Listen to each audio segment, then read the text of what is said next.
futhi oJack. Hayi. Aqala inkathazo. Nayo ke futhi le ndaba yoJack. Ngicela futhi uxolise kuSine ngoba waphatheka ngambi ngoba uthi ngendlela wabeka izinto ngakho wakhuluma ngathi kwakuyena ongiphuzisileyo noma kanjani. Kahle kusho ukuthi into eyenza ukuthi athi ngixolise kuSine ngixolisiswa ukuthi yena benoSine bakhulume ba right lapha nayo uzama ukuzenza umuntu omuhle la kuSine. Number 2, wena awuthandi uthi ngisondele kakhulu kuma siblings akho. Yini isizathu? Uyazi isizathu sami uSine. Ngasale sengibachazela sebebodwa.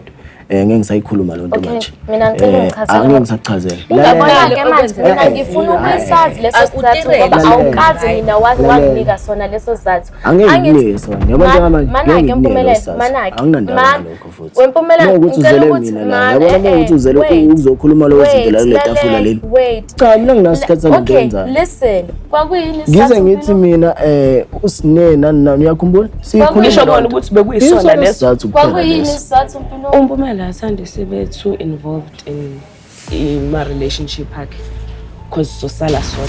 Ingenza sekhaya into eyenza futhi ukuthi mina ngingathandi ukuthi balobe besondela abantu. Ingoba uzo-end up kuba khona omunye onebond nomunye. Agcina sengasamthandisisi lo munye. I don't know how he's expecting ukuthi sophilisana nabantu because these people become a part of our lives as well, especially when they become mothers of his children.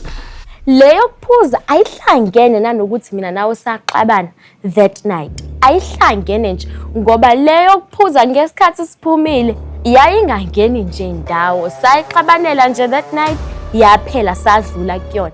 Ngisayilalela conversation. Ngobani? I don't know how we went from 0 to 100 so fast. Angazi nokuthi sekubangwani lengaka ngoba phela le ndaba lena yona leyo jeke. It's genuinely not that deep. Ngoba yini ungeke uyilalele? Mina ngikulalele wena ungangilaleli. Cha nawe thula. Singakhulumisani. Thank you. Ngibona ngathi kunezinto nje eziningi kunomdeni. Mina ubaba wakho wayefikile kumina ezokhuluma leyo nto nami ngimtshelile ngathi lalela angisayifuni mina ingane yakho angisayifuni nje kwakona. Wafika ke ezongibona efuna ukwazi ukuthi hawu manje wena masuthi awusamfuna umpumelelo kodwa sifanele sihambe siyolobola kini.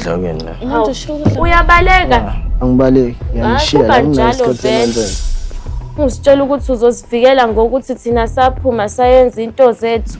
Ahleni bo.